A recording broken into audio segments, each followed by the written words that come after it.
Arturo Fontaine, no es Arturo Fontaine, el Mercurio, gran pontífice del liberalismo. Cuando dice que el apoyo al neoliberalismo no es gratis.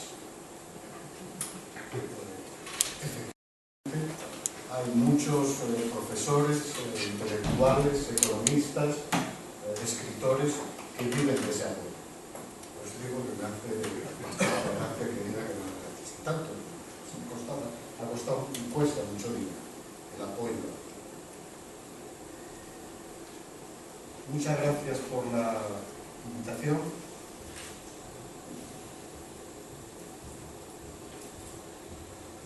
Allende, cuya muerte recordamos, es un personaje de gran densidad histórica,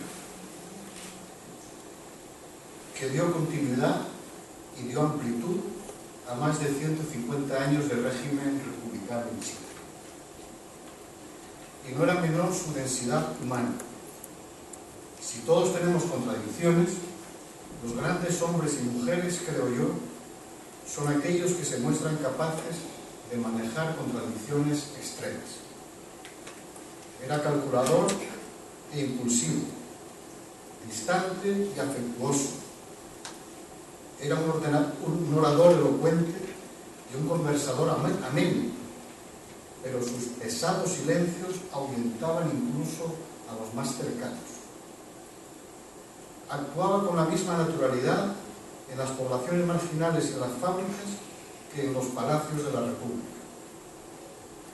Decía que no era hombre de lecturas profundas, pero solo una vasta cultura y una excepcional inteligencia explican que en las circunstancias imposibles de su despedida, hemos oído ruido de fondo, fuera capaz de improvisar sin titubeos uno de los grandes discursos políticos de la historia, con mayúsculas.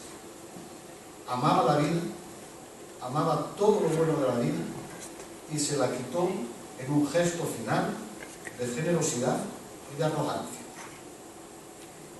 Nunca quiso ser más ni fue más que un político chileno y se convirtió en una figura universal y universalmente admirable.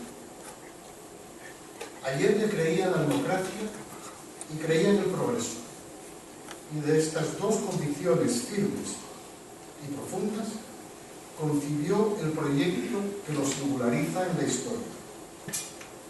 Una transición pacífica desde la democracia política a la democracia económica, basada en la propiedad social de las riquezas básicas y de las áreas estratégicas de la economía, sin merma de las libertades políticas y de los derechos individuales.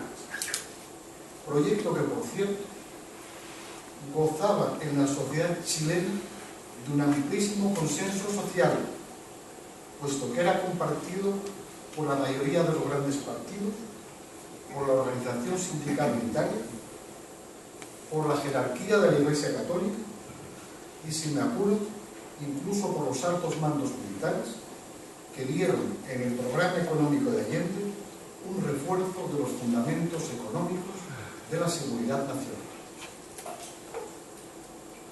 Creía en el progreso, primero como médico que era, en el progreso científico. Entendía que ese progreso debía beneficiar a todo el cuerpo social. Y como ministro de Salud, a los 30 años, como presidente del Colegio Médico y como legislador, demostró que era posible extender ese progreso científico a las grandes mayorías. Gracias a él, Chile fue en los años 40 uno de los primeros países del mundo en establecer un servicio nacional de salud. El británico, por ejemplo, se creó después y exactamente, curioso, con el mismo nombre, Servicio Nacional de Salud. Una sencilla frase de su discurso final expresa sin divagaciones filosóficas su visión progresista de la historia.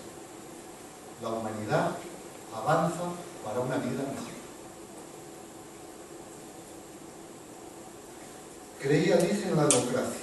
Durante su vida y con su intervención infatigable, una democracia que había nacido oligárquica, como todas las democracias del mundo, se fue convirtiendo en una democracia de ciudadanos en la que fueron forzando su entrada y encontrando su acomodo las expresiones políticas y sindicales de los obreros, más tarde de los campesinos, y que en los años 40, con la firma de Allende, duplicó su extensión al reconocer los derechos cívicos y políticos de las mujeres.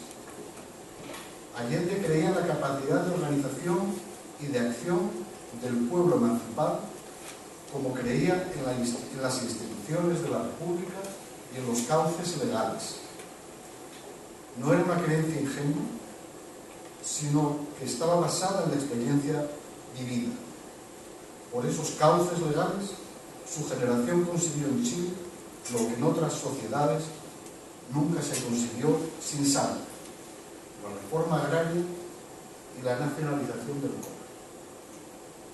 Por eso, en 1972, lo acaba de evocar Marco, cuando subió a tribuna de las Naciones Unidas para pronunciar uno de los grandes discursos de su vida y recibir una ovación histórica de la Asamblea General, lo primero que hizo fue expresar su orgullo de presidente por 160 años de historia republicana, de democracia apenas interrumpida.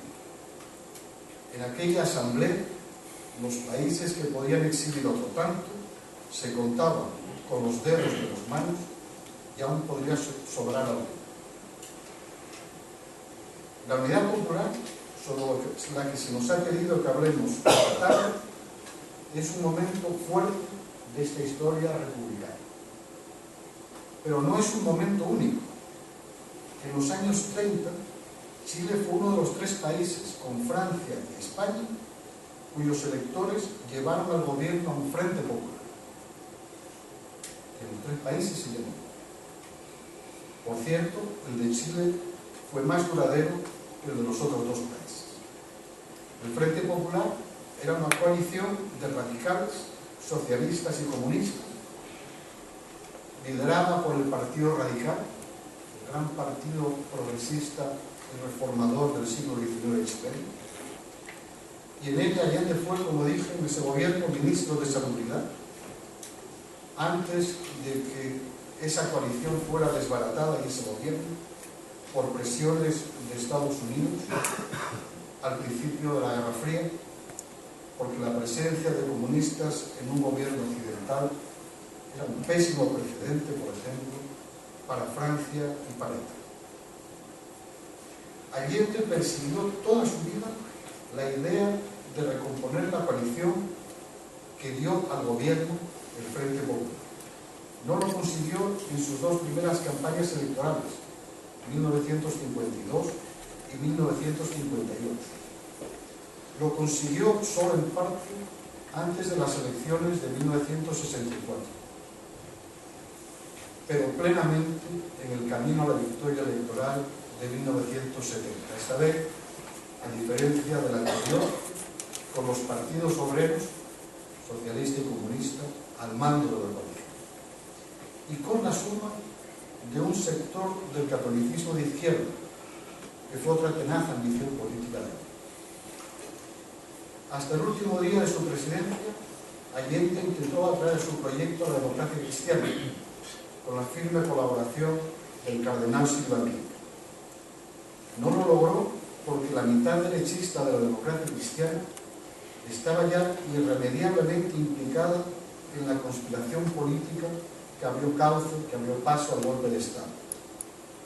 Y también porque no lo hubiera soportado la mitad de extrema izquierda de su propia coalición. Este fracaso de Allende precipitó el final de aquel siglo y medio de vida republicana que con tanto orgullo exhibiera ante la Asamblea General de las Naciones Unidas. Fue un fracaso temporal. A pesar de las torturas, los asesinatos y el adoctrinamiento masivo de la población, los partidos de la coalición de Allende sobrevivieron a la dictadura, demostrando así su solidez, la profundidad de su arraigo social y la buena memoria histórica del pueblo de izquierda. Después de 4 mandatos presidenciales, con 2 presidentes demócratas cristianos y 2 presidentes socialistas, esta coalición de socialistas, radicales y demócratas cristianos no solamente se mantiene, sino que Michelle Bachelet ha logrado incorporar ahora a los que faltaban, a los comunistas. Y de este modo, en condiciones nacionales e internacionales muy distintas, revive y se amplía en Chile, y es un caso probablemente único, la coalición que gobernó con el Frente Popular en los años 30 y primeros 40, con la Unidad Popular en los 70, y aspira a gobernar ahora con la nueva mayoría de Michelle Bachelet. Sé que voy a decir algo un poco atrevido, pero diré que si este no es el sueño de Allende, hay que reconocer que se le parece mucho. Muchas gracias.